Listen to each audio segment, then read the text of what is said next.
Hey there, thanks for stopping by. Today I'll be driving from Zion National Park to BRYCE Canyon National Park on National Park Highway US 89. This 4K Ultra HD video is part of my 9-day trip out to Utah and Colorado, so be sure to check out some of my other videos if you haven't already. In this video, we'll finish the final miles of Utah 9 as it heads out of Zion National Park. Once we reach US 89 in Mount Carmel Junction, we will follow US 89 as it winds its way through some beautiful Utah scenery to Utah 12. We will travel down this all-American road through the Red Canyon until we reach Utah 63, which will take us to BRYCE Canyon National Park.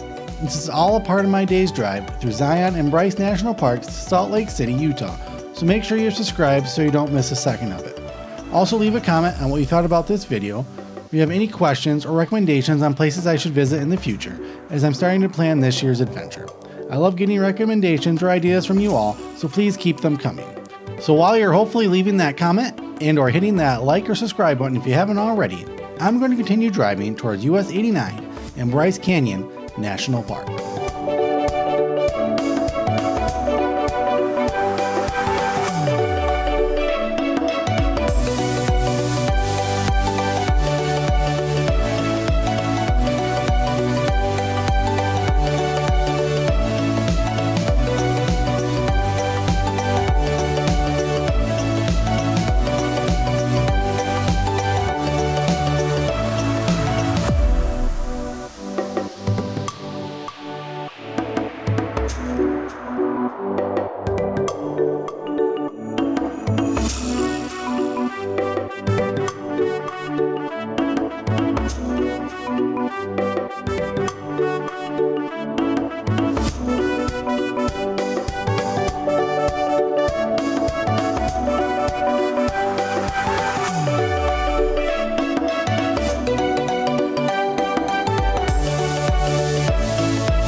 Well, that's it for this video. Thanks so much for watching. In the next video from this trip, we'll be driving through and exploring BRYCE Canyon National Park. So make sure you're subscribed so you can join me on that adventure. But for now, thanks again for watching, and until our paths meet again, stay adventurous.